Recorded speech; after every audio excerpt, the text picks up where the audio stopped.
Hey, what's up, guys? You're listening to the It Takes a Village podcast. I'm Ashley, your host. This is where the struggles are real, the callings are heavy, the kids are sticky.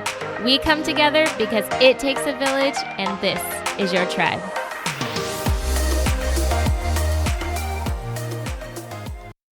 Hey, what's up, guys? Today I'm going to be chatting with Jana Denton House, and I'm really excited to have you guys listen in. But before you tune in, I just want to give you a heads up. This is a grown-up conversation podcast episode. We're going to be talking about some things that are very specific to moms only. So if you have your kiddos in the car, make sure you pause this right now and listen to it another day or another time when they're not with you, or if you want to pop in your headphones real quick. That is what I would do before you get started. So, Jana Denton House is a professionally trained marriage coach who is known for her popular program, 30 Days to Wanting It More. She's affectionately called Chief Libido Officer and Husband Whisperer by her participants and coaching clients, and Jana not only helps married women take stress off their to-do lists, but brings couples back to each other with intimacy in their marriage. So, you guys, I'm really excited to have you listen in to this episode. Let's get to it with Jana Denton House. Hey guys, I am super excited to have Jana Denton House on the podcast today because we get to talk about one of actually it is one of my favorite topics because we don't talk about it as much, or we're too scared to talk about it, and I love those topics. So we're going to talk about sex today. So Jana, I am super excited to have you on. Thank you for sharing your time with me. Thank you, Ashley. I am pumped to be here. Yeah, so I just want to give everybody a rundown a little bit of who you are. So if you could, actually, I'm not going to, but I'm going to ask you to, if you could share a little bit about who you are and a little bit about life and what it kind of looks like for you right now, in like a short and quick summary, if that's possible. I'm reading between the lines. Yeah, Keep it short. Okay, I'll try. So I am a marriage coach, and I work with women primarily around low libido, and then also helping them understand their husband's brain. Those are my two specialties. I got married when I was 17. That's kind of an interesting fact about me, and I'm still married to the same guy 17 years later. You can do the math. I'm 34. I have two daughters. They're 8 and 9, almost 9 and 10. So that was an interesting situation when they were 15 months apart and young. Yeah. I live in Canada. You might be able to pick that up by my accent. I'm told I do have one. And I live by the ocean in a beautiful little town on Vancouver Island. And yeah, was that quick enough, Ashley? Yeah, it was totally. And you just had to throw in the fact that you live by an ocean. You're like, so we can all be jealous of you right now. No, that's so cool. So how did you come upon this idea of, I really want to talk about sex with women. I really want to educate them. I really want to share about, like, how do you even know what men are thinking? Like, that's so I'm sure when you said that earlier, as soon as you said it, I was like, man, everybody was probably already like, how much can I pay her to tell her, like, to have her tell me what my husband's thinking right now? Yeah, so it started with my own journey, as most of the things, that we help other people with do start with. When I got married, I was so undereducated about my body. I don't think I even knew I had a clitoris, honestly. It took me like a year to have my first orgasm. I felt a lot of shame around my body and sex, and I didn't know this at the time. I didn't find out until 15 years later, but my husband had a pretty severe pornography addiction as well, and so that was really playing a big part in our kind of sexual mismatch and dysfunction, if you will. Mm-hmm. So it wasn't until probably about 5 years into our marriage when, the fighting was just too much for us to handle, and we went to our first counseling. Awkward session. It was really awkward.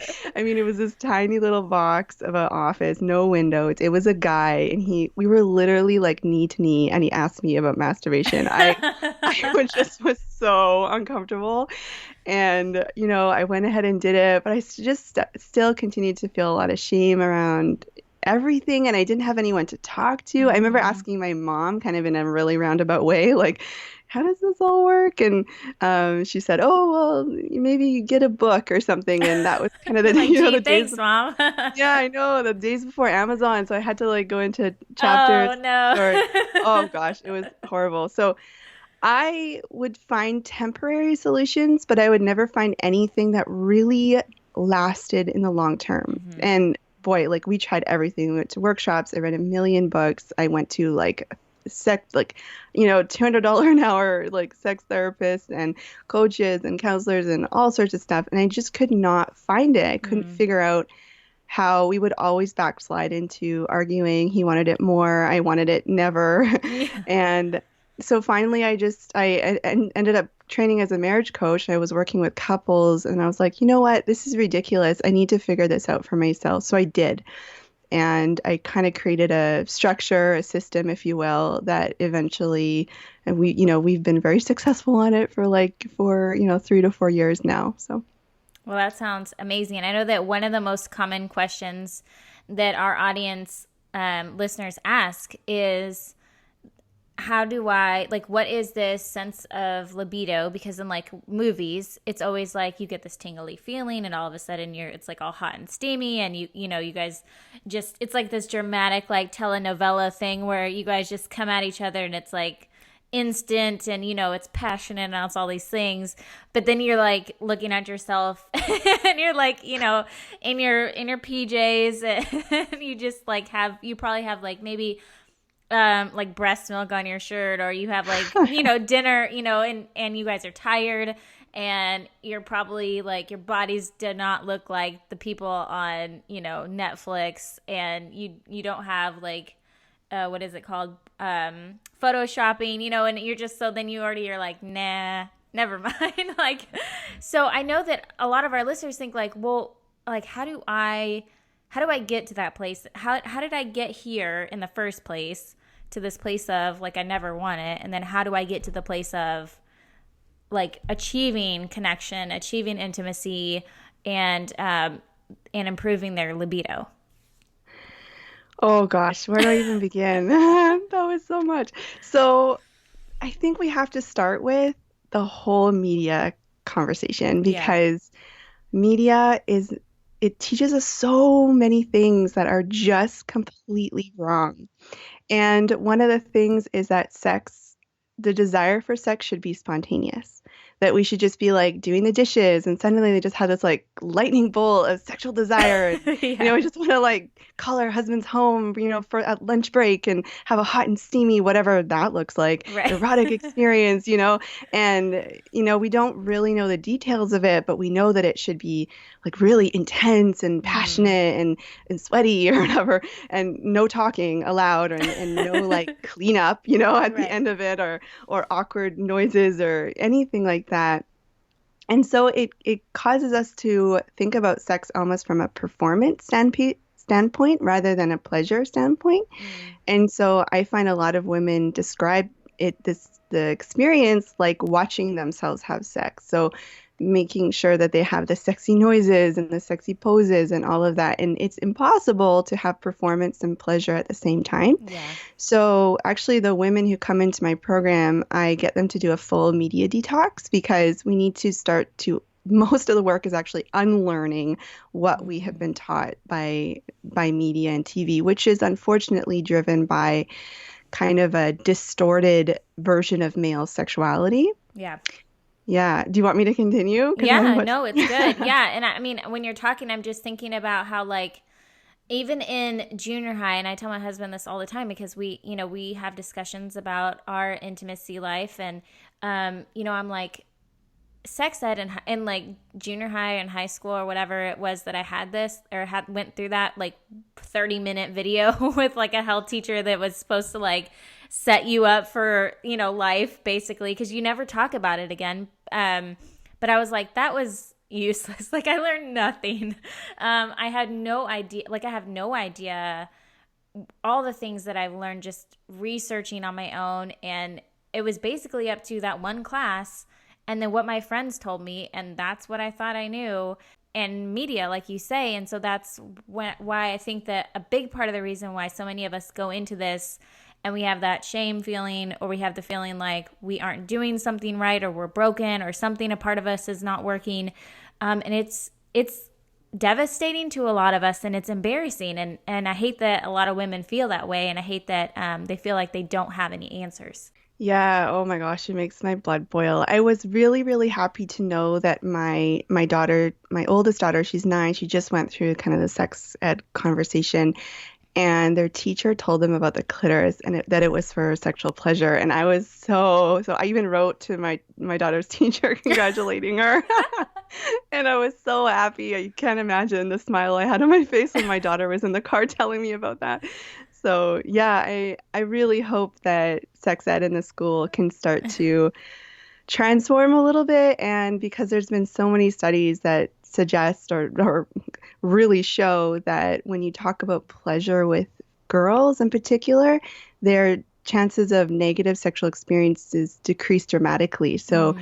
unwanted pregnancy, STDs, rape, just kind of uncomfortable situations at parties and stuff. So, we always think we need to talk about the negative aspects of it, but studies actually show you need to talk about the positive as well. I'm sure you are the only parent who sent the teacher a note like that. I'm sure she will never get another note like that. That's awesome. So, how did you go about? So, when you were in this space of like your husband was dealing with this addiction and that you were wanting it never and he was wanting it all the time, like how did you approach that? Like what was your first plan of action? My first plan of action was terrifying. It was to tell him in very clear terms that I was never going to have sex unless I really, really wanted to. Mm. And because sex, there's a whole bunch of it's not a cut and dry thing for men, especially when pornography is in the picture, which unfortunately is in a lot of cases. Not to freak out anybody listening. I'm not saying it's in your marriage, but it's quite normal. And so it's also linked to attachment. So men feel important and valued and desired and wanted when you have sex with them. Mhm. And I find a lot of women aren't very honest. They're not trying to be dishonest with their husbands about how they really feel about sex, but they just feel so much pressure to want it Mhm. and desire it. So Yeah. they aren't super clear with them that they actually don't really enjoy the experience or don't look forward to it. So I think it's a little bit of a shock when we actually open up and tell our husbands what our experience is like because it's so vastly different from their experience. So it's hard to understand what's going on for us. So I sat my husband down. I literally wrote a script. I'm not kidding. And I read it. I was very scared, but at the same time, I knew this had to happen. I had to draw the line in the sand. So I read out my script, and my husband flipped out. Like he was so upset. And my Mhm. husband's a great guy. I mean, goes without saying, but Yeah. this was so hard for him to hear because what he heard is we're never going to have sex again. Mhm.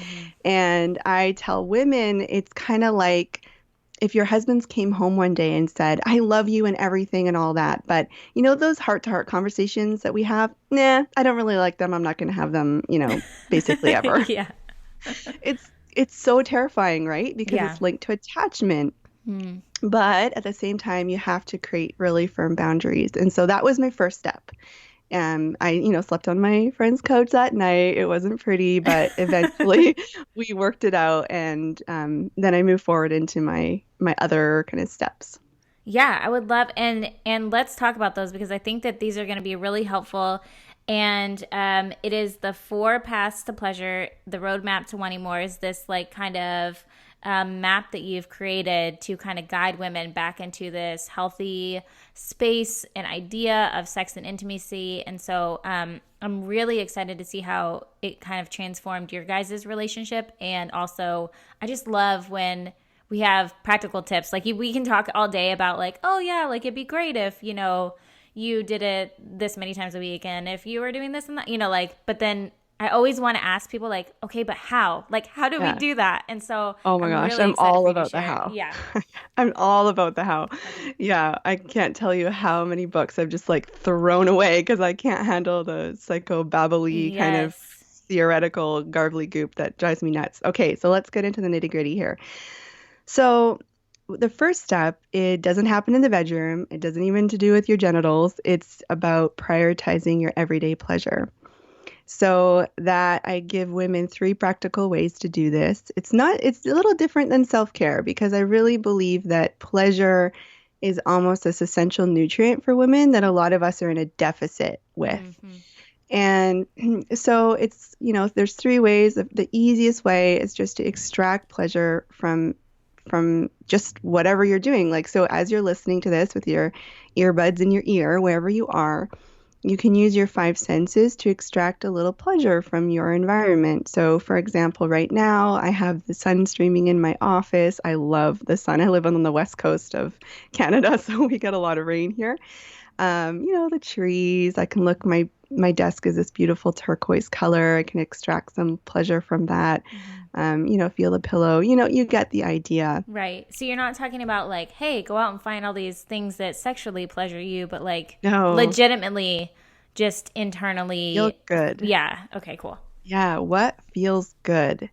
We have to start there because we can go about our whole day. Like, for example, this morning I was taking a shower and I was thinking about this interview and I was feeling a little nervous. And, I have another interview after this one. And I was like, really thinking about what was I going to say? How do I sound like a professional and intellectual Yeah. and all that? I hope I'm doing it justice. Yes, you And, are. but then for a moment, I thought, wait a minute, I need to practice what I preach. And so I just calmed down my brain for a second and felt the beautiful warm water on my back. Hmm. And then I just moved kind of the shower head down to my arm and my elbow. And then I reached up my hand and felt the warm water on my hand. I mean, it literally took me, I don't know, not even a minute. And suddenly I was in pleasure. I was feeling pleasure. And sometimes I even ask women to just repeat in their mind pleasure, pleasure, pleasure, just to keep your brain on board with what you're doing Yeah. so it doesn't drift off into, your to-do list, which you're Yeah. welcome to do. That's basically what I did. Back to my to-do list. Yeah, and then, if you want to get a little crazier, you could upgrade your experiences into one of pleasure. So, just easy peasy. If you're doing dishes, buy a really nice dish soap that you like. Get the organic grapefruit scent. I don't know, that's my preference. Get a cushy mat to stand on. If you're Hmm. out in soccer practice with your kids and it's raining, I live on the west coast of Canada, Yeah. it rains all the time. Warm mitts, an umbrella, like just upgrade your experience. If you're at the gym, listen to a podcast you like. Perhaps It Takes a Village with Of Ashley. course. Mhm. And then finally, you can plan an entire activity around pleasure, and it could just be 10-minute walk, not for exercise, not for anything else, but just to enjoy yourself and Mm. to really take in all your senses. It's so crazy though when you stop and like like I guess rethink is maybe not the right word, but like even when you're doing the dishes and it's not glamorous, it's not super fun, and but if you just take a moment and like as you were talking about it, I was like, okay, so like I could do this during doing the dishes, and then I'm thinking about the water running over my hands, and I feel like it's like a mind game almost that like when you do things in a different way and you're thinking about it in a different way, it makes it a whole nother experience.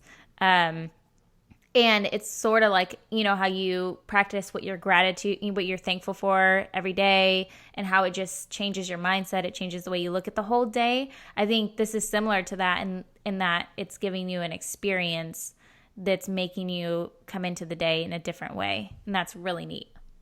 Yeah, and absolutely. I actually did this for 30 days. I gave Mm-hmm. myself a 30-day pleasure challenge and I filmed it. I never posted it anywhere, Ah, but no. and my 8-year-old daughter, which I thought was super cool, joined me to do Oh, it. how And I cool. love that I was doing it for myself, but then also teaching my daughter that you can have pleasure and pleasure's okay and it's not selfish and it's wonderful. And we have so much pleasure capacity as women and we Mm-hmm. can revel in it and enjoy it. Yeah. And so my husband, about the 10th day, I did a little interview with him and I said, "Have you noticed a difference?" And he was like beaming. He was like, "My wife is so happy. I love it so much. I come in the door and she greets me with a smile and, things are so much better between us." And even my kids and my husband will sometimes say, like, maybe you should go on another pleasure challenge. You're like, all So it right, I really get the is. hint. Yeah, it's not selfish. It really is helping our family when we take that pleasure for ourselves. Yeah. Okay, so we've done this pleasure challenge and we're accomplishing it. What is our next step? All right, so we're not in the bedroom yet. The next step is to radically trust what feels good and what doesn't, Mm. and in your everyday life. So usually it starts with what doesn't feel good. That's just kind of human nature to figure that out, and then you can start to say yes to things. Sometimes you just need to say no first in order to be able to say yes. And so, one thing you can do is just open up your door to go for a walk and without any sort of predetermined destination, just trust what feels good throughout your whole walk. Mm. So, like I did this once, I normally turn right for an ocean view, and this time I was like, oh gosh, I really am drawn to left. And I ended up in this forest that I forgot is just down the road and I never go to. And I had the most beautiful experience. So, this can be with your relationships. This can be with what you want to cook for dinner. Mm. This can be with what clothes you wear. It's really tapping into that power of intuition that we all have, but we just let those shoulds of our culture or feeling guilty Yeah. override that really, really important thing we have. And you must practice these two things, prioritizing your pleasure and trusting what feels good and what doesn't in your everyday life. Then you can take them into the sexual experience. Okay. So I feel like Yeah. no, I totally can see this and like where it's going and I love it. Okay, so now we've prioritized our pleasure, we're connecting with what feels good, and also I love this because I feel like moms struggle so much with giving ourselves permission for like the freedom to experience life, which sounds really weird, but we're so like we wake up, we got to do this, we got to do that, we got to keep going, we got to, keep our head down, we got to do all this stuff before the kids come home from school. And then before we know it, it's like we're in the bed, we're exhausted, we're tired, and then repeat. And we've like missed out on how amazing our everyday normal stuff is. And like, and I just think that over time can really have a negative effect on ourselves, not only, in our sex life, but, just in general.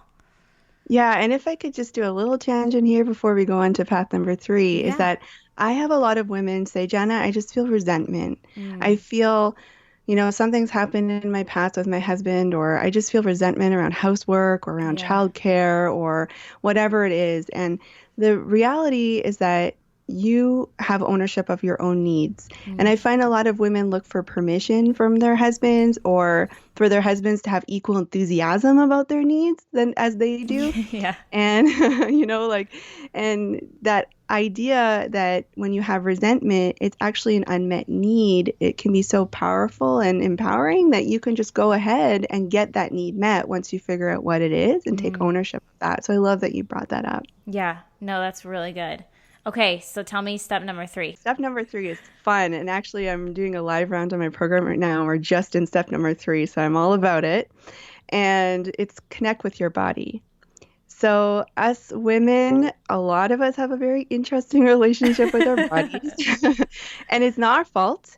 Obviously, I love to blame culture. That's my favorite thing to do Mm. because we can internalize it. We can't say, "Oh, I've neglected my body," or "I've let myself go," or, whatever it is. We Mm. usually just kind of turn around and blame ourselves. And so we need to connect with our body. And I like to say it's kind of like you're an estranged friend, and you put out that little feeler, that little first Facebook message or that little text message, and you wait for the dot, dot, dots, what are they Yeah. going to say back? And so I just ask women to just check in with your body like it's an estranged friend. Mm. Hey, how's it going? What's up?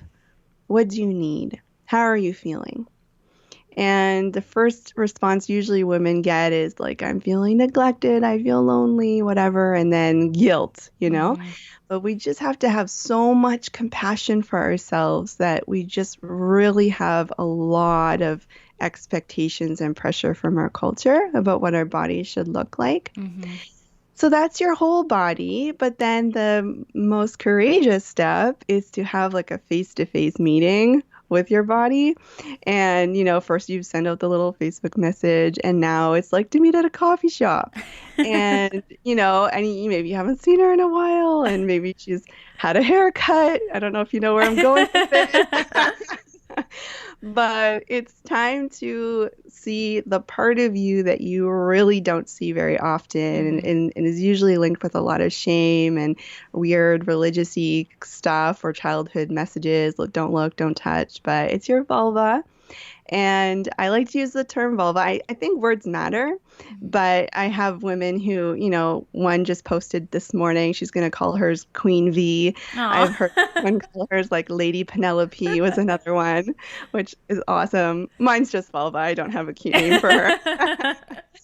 But, having a face-to-face meetup, getting out of mirror, locking your door, and just having a look at a part of your body that you don't see very much. Men, their genitals just hang out, and when they're Hmm. boys, like I was just talking to my hairdresser yesterday, and she's got twin boys, and she's like, they just don't stop touching it. It's Right. just always in their hand. And she's like, I don't know. They really kind of are very familiar with it. But us women, I don't think we never had like a really great opportunity to get to know our bodies in that way and feel really comfortable with that. Hmm. So I say, look at your vulva in a mirror. You might feel a little squeamish. That's normal. My first time, I was in the bathroom with like a dusty makeup mirror, and I was like, I could handle like 3 seconds of this, and then I'm running off. But yeah, so because I really like to walk the talk, that was my activity this morning. And yeah, here I am saying I just looked at my And you survived. mirrors. But I it still makes me feel a little uncomfortable. I won't, I think that'll always be there for me. I'm not some sort of like sexual goddess who just, is I'm just a regular woman like everyone else. Hmm. But it's important to just see the beauty and the awe, and have some compassion, and just have a chat. Yeah. Well, and it's true that you're saying like, it's like talking to a long lost friend. You haven't seen her in a while, like whether because I feel like as we were younger and we felt different about our bodies at one point, and then we became mothers and we made this transition, and things came out of our vulva, like, and it looks different and we feel differently about it. And after that, I feel like we're like, oh, like I don't want to see it down there. It's awful, or I don't want to think about my body. And I feel like there's some disconnect between the transition into motherhood and our bodies. Yeah, and I've actually even found that a lot of women have never done this. So even before they had children, this was never something they did. I mean, I've had 40-year-old women who have never looked at their vulva before. So it can be a really profoundly moving experience. It can be a little challenging at first, but it's probably one of the biggest actions I have women do that makes the biggest impact. I can feel it being super awkward too, though. Yeah. Oh my gosh. I am not gonna lie, it is. But Everybody's um, that's listening is probably like you had me at the first two steps, and now I don't know about this third one. Yeah. we're women, we're grown women, and I think, it's no different than opening up your mouth and having a look or looking in your ear or something. It's Hmm. just a part of our body. All right, so give us the last and final. Is this the final step? It is, but it's a big one. So Okay. get ready, ladies. Okay. In most of our cultural messages in media and TV, men are kind of the leaders in the sexual experience. We kind of see them as the ones who kind of know what to do, and we look to them to please us, to have the right moves. Either a guy is good in bed or he's not. Hmm. And that just kind of is really disempowering, and it kind of puts our sexuality in the hands of our partners who, quite frankly, don't know what they're doing a lot of the time, especially because they've been miseducated either by pornography or just by sex scenes in general in TV and movies. So I make the argument that actually women are the leaders of the sexual experience, and men are wonderful responders. So it doesn't mean that there's not like a hierarchy here. There's not like Right. who's good or who's bad. It's just what role do men and women have in the bedroom? Mm. And I really think that women have such expansive sexuality when they're allowed to prioritize their pleasure, trust what feels good, and connect with their body. Mm-hmm. So you do those three things in the sexual experience. And if I can get super practical here, because I know we're about that on this podcast, Yeah. is have your husband lay on the bed. He can be naked or clothed, whatever you want, and just tell him, close your eyes, put your hands at your side. I'm going to lead this. It's not going to end in anything major, set a timer and just start to touch his body for your pleasure. So put out thoughts of what does he like or what are his needs or is he bored or is he having a good time? Mm-hmm. I want you to be super, super selfish in this experience. And so you're going to be practicing extracting, you've been doing that in the everyday experience, but now you're going to extract the pleasure from his body for your own pleasure. When you tried this with your husband, was it really hard to get out of your own head? Because I can see like myself to where I'm like, oh my gosh, this is this is such a big task. I don't know, like I'm so nervous. What if I look like really ridiculous, or I don't know. Oh my gosh, yes, absolutely. It is something that takes practice. What I have women do if they're feeling really nervous is actually ask their husbands for reassurance. Mm. And when I work with couples, I coach the husband exactly what to say. So the women generally they're worried about their husbands being bored. Yeah. So just ask for reassurance, are you bored? And then you can tell your husband exactly what to say because he's not going to know what to say. He's going to be like, I don't know. What am I? It's like, do I look fat in this dress? He's like, I don't know what to say Right. here. I want to be a good guy, but I don't know what I'm supposed to do. And then you can interpret that hesitation to mean that he is bored. So I just say, anything I ask you, just say, I am having the best time of my life, my darling. That's Perfect it. answer. I'm having the best time of my life. We could stop now and I would be fully satisfied. Mm. That's a good one too. Yeah. So ask for reassurance. Are you bored? And again, tell him what to say, or Yeah. are you having a good time, or anything. And my husband has become the Jedi master at doing this. Oh my gosh, I can't even. I'm gonna get him to do a training one day because he's so good at. I'll often tell husbands, I'm like, if your wife does anything does a quick penis grab or something as you walk by, just keep on walking. Like just as much as possible, just act the chillest and the most mellow you can around her, and she'll be coming after you. So, yeah, so take the lead in the sexual experience, and you can start with that, just touching him for his pleasure or for your pleasure, put a 10-minute timer on and just see what comes of it. Mm-hmm. When you take the pressure of orgasm or penetration off the table, amazing things can happen because suddenly you're tapping into your actual pleasure Yeah. rather than that anxious feeling of will my body work and will I be able to have an orgasm and is he having a good time, all that stuff that goes on our Mm-hmm. head it's not conducive to pleasure, let's Right. just say that. Yeah. It's conducive to pressure. So and I'm a big proponent of scheduling sex. I'm huge about that. For a long time, it didn't work for us because I would get so anxious. We would do it Friday night, and FYI, nights are horrible for most women. So I find mornings or nap time when the kids are, doing their thing on the weekend is the best time. And I would just get so anxious about it. I'd be so nervous, and Friday would roll around, and I'd almost be sick to my stomach. Like, oh Mm. gosh, I don't want to do this. This isn't something I want.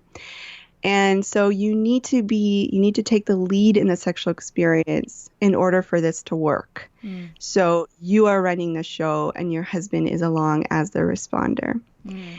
And then finally, during when you're taking the lead, you need to see sex as good for you because I find a lot of women, and unfortunately, a lot of professionals will even encourage this. And it's so detrimental is thinking that you should just have sex. It's good for your husband. It's good Hmm. for your marriage. I even had one professional tell a client of mine that it's like kale. Like you just got to eat the kale, and one day you'll like the. I mean, some people That's love awful. kale. And it's not Yeah. bad, but like, let's not talk about sex, in terms of like dark green vegetables, Right. So, so seeing sex is good for you, and Hmm. you're going to go in there and you're going to take what you need and take what you want. So you're going to go in there, you're going to be the leader, you're going to use his body for your pleasure, and in exchange, you're going to get endorphins and dopamine and oxytocin and all those like really feel good, awesome hormones that just are great. So sometimes sex, you could just look at it like going to the yoga.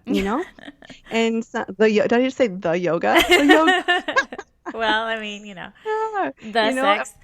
yeah, the sex, and it doesn't have to be so serious. It doesn't have Hmm. to be so, intense. You can talk during sex. That's another. Oh, I'm full of great tips. Maybe I'll take a breath and you can you can No, talk no, I now. think this is so great. Um, because also I was thinking, you and your husband have been trying this, like you said, maybe like 3 or 4 years now. And so I'm curious, how has it changed you individually, like as a woman? How has it changed your guys' marriage? And like what effect did it have on your libido, being that before all this, you were like, I never want to have it. I never want to talk about it. How did all those things change after this kind of 4-step process that you went through? Oh my gosh, Ashley, I can't even describe the change now. I almost have a hard time remembering what it was like before. Hmm. So let me just give you a really clear picture of what our sex life looks like now. Okay. So we have sex every Saturday morning, and I define sex. I kind of give women a new definition, which is any physical contact that feels good for both of you. Okay. So all of those like the oral sex or the manual stimulation, like all those like things you have in your mind about what sex looks like, Hmm. just throw that out of the window because it's no good if it doesn't bring you pleasure. If it brings you pleasure, fantastic, but Right. my goodness, don't have crippling anxiety because it's not something you want, right? Hmm. So we have sex every Saturday morning. The kids have figured out what we do on Saturday morning, but They're like, let's they're just not go over there. yeah, they get their TV. They generally don't have TV during the week unless, I'm sick or something. Or I'm just having an off week. I don't want everyone to think I'm that, Right. Yeah. crazy. But they get their TV, they get snacks. We have a lock on our door. We don't, if they knock on our door, we aren't like, we're having sex now. We're just like having alone time, and then they giggle and run off because they have That's meetings awesome. now. But about 2 hours is a good time frame. Hmm. I'm a morning. My desire for sex is higher in the morning, so we've prioritized my pleasure, and so it's in the morning. My husband is not, but too bad, buddy. I'm the leader. And we have a shower and we just usually we talk a little. I love the talking and touching at the same time is a great way for couples to get both of those connection needs met. Like emotional connection Hmm. through talk for a lot of women is what they desire, and then emotional connection through touch is what men desire. So you can do the same thing at the same time. Yeah. And so our sexual experience, yeah, about 2 hours, and it's really an ebb and flow. Like it's not, we might have a really intense kind of feeling of sexual energy between us, and then maybe I'm laying on top of him and he's in me. Oh my gosh, can I do into this detail? Yeah. Can I talk? It's I'm so totally up to you. I'm so comfortable talking about sex, I forget that the rest of the population doesn't do this every single day. So, there isn't a lot of like hard thrusting Right. and ever. It's just more of a mellow experience. As my husband came off of his pornography addiction, it took him about a year to fully recover, Hmm. but now he's able to maintain an erection, just with really, really slow movements, which is great. Yeah. And yeah, and so it ebbs and flows. Sometimes we have a little interruption. Sometimes someone in the washroom or maybe my husband, I don't really like my breasts being touched, so maybe he accidentally brushes them and then I get kind of triggered. And so we kind of just snuggle for a minute and we talk. Sometimes I have emotion, sometimes we have moments of deep connection looking into each other's eyes. It's such a smorgasbord, like a potluck of, Yeah. of experiences. It's not like, foreplay and then everything needs to get intense and then it has to end in orgasm, you know? Yeah, yeah. No, I'm really glad that you're actually sharing all the details because I think it's really good. Those are the things that we don't see, right? Like we can't see into each other's lives and all we see is what the movies show us. And of course, because it's for entertainment, they're gonna show it like you're saying, with like this it's like, foreplay and then and it's intense and so and that's unrealistic for a lot of us, and it's not going to like maybe once a month it'll be like that or something, but so I think it's really good for them to hear like, hey, like that's something I could do, like that sounds like something we can achieve together, versus if you were to not have mentioned that, I feel like they would have been like, well, what does that look like Yeah. what if it's not, like what if mine isn't simple, is hers simple, and I think that's really good. Yeah, I'm really glad you brought up the simple part because I find a lot of women are they just feel like they have to have a whole bunch of new, oh, if I'm the leader, then I have to make it exciting and I have to bring new things and I have to, it's rather than, I really feel like women's sexuality, rather than being like the universe, is more like microbiology. Mm. So rather than like the macro, like what's new and what's out there and try new things and spice things up, it's more like bring it down a level or Mm-hmm. like 20 and just figure out those micro sensations that feel amazing. Mm. Like I have a lot of women who talk about their backs, as just feeling so much pleasure in their backs. For goodness sake, like bring your back into the experience, Yeah. if that's something you enjoy, that you get it. If smelling your husband's neck, pheromones, just FYI, smell his armpit too. That also is great. But if that brings you comfort or joy, do it. If, running your fingers through his hair feels good. If you want to touch his penis, but you don't want to give him an orgasm, then just touch it. Just nurture it. Just talk to it. Like you gotta do whatever you want. Yeah. And I just want to say for those women who are really thinking, because I know what's going on in their heads, oh, my husband would never go for that. He'd be so bored. Men want two things. Men want to be desired Mm-hmm. and they want to be wanted. Actually, they want more things. They also want to be admired and respected. Yeah. but but in the sexual experience, they want to be desired. And I find a lot of men who come into kind of my sphere, they have never really felt that experience. They've never had that experience of their wife truly desiring them, Mm. like craving them. Yeah. And so, temporarily, before we started this interview, I think I said men initially hate me and then they love me like 3 months later.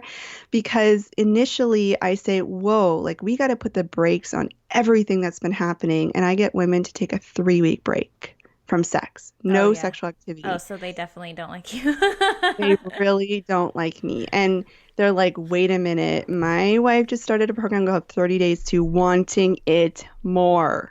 I was thinking more sex, not less sex here. Yeah. But we have to we have to press the restart button. We have to. And then you have that opportunity to explore what your sexuality really looks like. And for the most part, it's simple. Mm. And you do the same thing every single week. And you know what? It's fantastic. It's fantastic. So, do you also guide women on kind of what to say? Because I'm sure that we can't just go into this and like have this plan set in motion in our own minds without sharing it with our husbands. Because I feel like, or maybe you do, I don't know. How do you guide your women to handle this? Like they want to go on this new journey of having, better intimacy and knowing their body better and putting their pleasure first. And so do you guide them in like, hey, you need to have this conversation with your husband, or do you just have them take action? Yeah. So I provide in my program, I provide a husband video each week so their husbands can watch it. And Uh, I also provide a script. So let me try to summarize the script for a minute here. Basically, you're gonna steal your resolve, like I had to do, and in your mind think, look, this is about the long-term health of my sexuality and our sex life together. This mm, is might temporarily throw things a bit off and a bit unbalanced, but in the long term, my husband is going to get what he wants because he wants to be desired, admired, and respected. yeah. And I have a deep, deep respect for the male brain.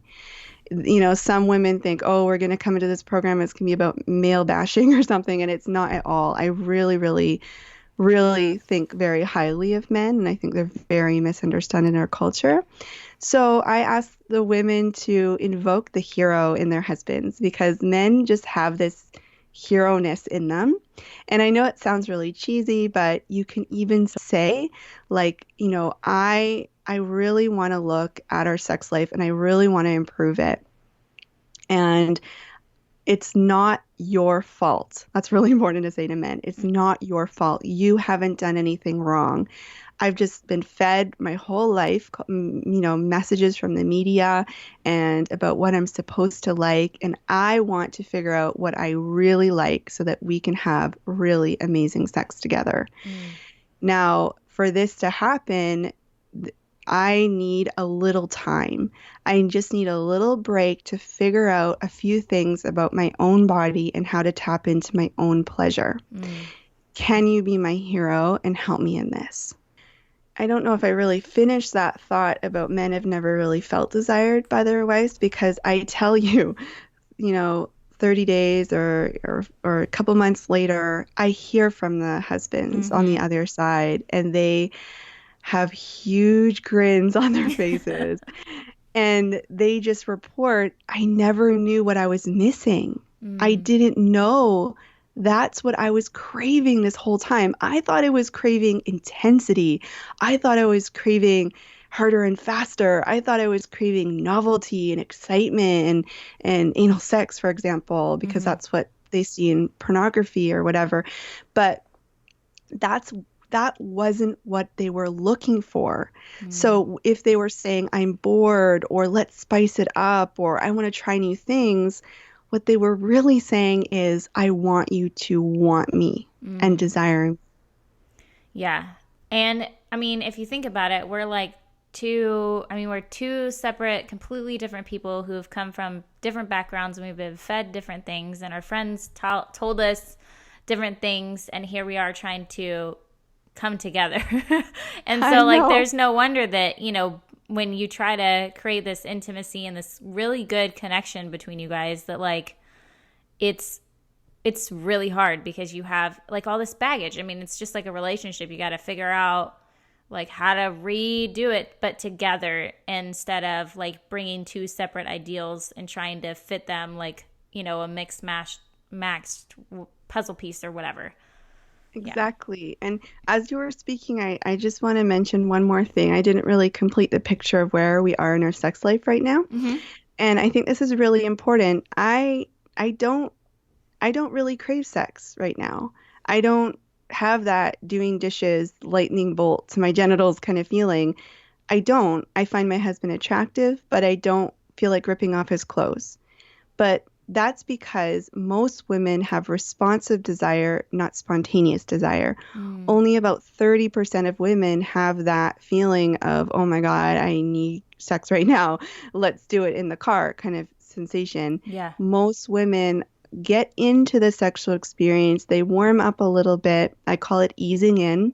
Mm-hmm. And then they start to, those pleasure centers in their body start to light up. They start to feel safe and comfortable and relaxed when they're taking the lead. And then you start to feel those feelings. Sometimes they're in your genitals, sometimes they're in other parts of your body. So I think of sex right now more as like a fondness, like something I wouldn't want to miss. Like I would really, if we skipped a week, which we rarely do, I would really miss it. Mm. But it's not. So basically what I'm trying to tell everyone is like permission to never really want it. And that's totally fine. And that's normal. If I can leave anyone with anything with this interview, it's you are not alone, number one. Mm-hmm. Most women come into my program thinking like they're going to slink in the back door and, and they'll just be like the only ones there or something. I don't know what they're thinking, but oh my gosh, like you're so not alone. Yeah. 43% of women report some sort of sexual dysfunction in their lives, and most of that quote unquote sexual dysfunction, which I can't stand that word actually, is just not wanting it very much. Mm. And I was just reading a book, a wonderful book, actually by someone local to me called oh, where is it? Better Sex. I was looking up in my bookshelf. Better Sex Through Mindfulness Mm-hmm. is very, very much in alignment with what I've been talking about today. And oh my goodness, I completely forgot what I was going to say about that. It was something really good, Ashley. I promise. What were we talking about? Um, um. Oh, 43% of women. don't. It's because they feel like they don't want it. Is what we are kind of talking about. Or Yeah. Okay. Now it'll come to me. okay. I'm sure it'll. No, it's totally fine. Yeah, and okay, so what do you have to say to women? Like if you could they're coming to you and they're saying, they're in a similar situation that you have been in where their husband is relying on pornography and they are not being intimate frequently, their sex life is not that great. How do they guide their husbands through that situation? Like we know what to do with ourselves if we were to follow these four paths, but then is there anything that we need to do or to be mindful of for our husbands during this as well? Yeah.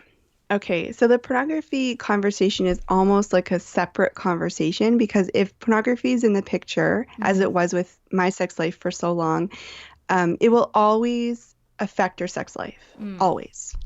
I've never seen a case in which pornography can be in the picture and you have a completely healthy sex life that I'm describing right now. Mm-hmm. So you can have like a percentage of it, you can get to 60% or 70%, but it'll always be there because pornography really, really affects the brain Mm. significantly. Uh-huh. And, I really like to take the brain science approach rather than the moral approach because we all know it's not such a great thing for our culture, right? And it's not a great thing to be watching, but it really alters the brain quite significantly in so many different ways. Just to give you a really quick example, when my husband quit pornography, he quit cold turkey because I found out and I wasn't okay with it. I Right. was very clear about that.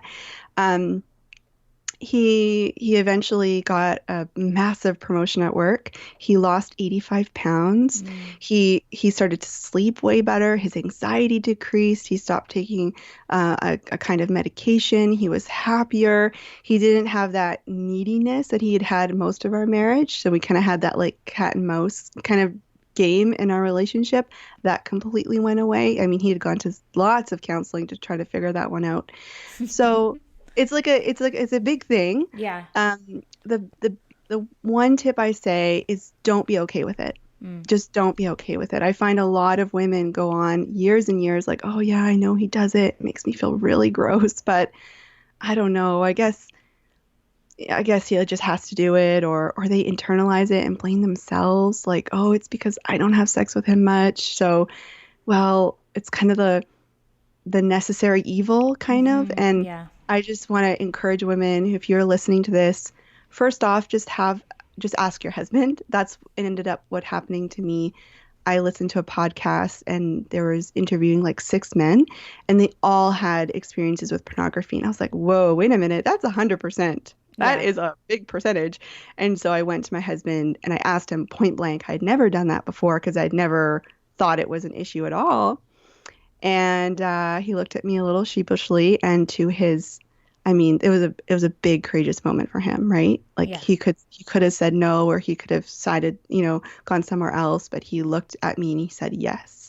Mm. And I was floored, and my world was turned upside down for probably about 2 months, and it was probably the biggest challenge of our relationship so far. But my goodness, I'm so happy that we were able to go through that. Yeah. Because, I mean, that's so insane. I didn't realize that pornography can affect the brain that much. I I assume that, it affects your intimacy, because I just feel like whatever is spent somewhere else is then, you can't bring that to your actual relationship. And so that's just crazy. I had no idea. Yeah, yeah, absolutely. So you asked me a question. I want to make sure I get to that question. Like, what are you supposed to do with your husband? Oh, Because I yeah. took kind of a foreign tangent there. Um, and there's so much to say about pornography, and we just don't have the time for it. But my Hmm. husband and I did develop a really unique method of recovery while he was recovering. So that was a fascinating experience to be a marriage coach with one foot in the experience and kind of one foot out, like Yeah. analyzing the situation, like creating a program at the same time. So the biggest thing I can say to you is stay out of his head. Just Mm. stay out of it. Um, don't even think about him. Like, because women were so on the far end of the spectrum, especially in the sexual experience, of thinking so much about his needs and what does he want, and oh my gosh, it's been 2 weeks, we better have sex, because he's getting antsy or whatever. And I just, as much as possible, let him have his experience. He might have a little tantrum, he might stomp his feet, he might say it's not fair, and you just need to think about your own sexual health and your Mm. own sexual identity, because he can't.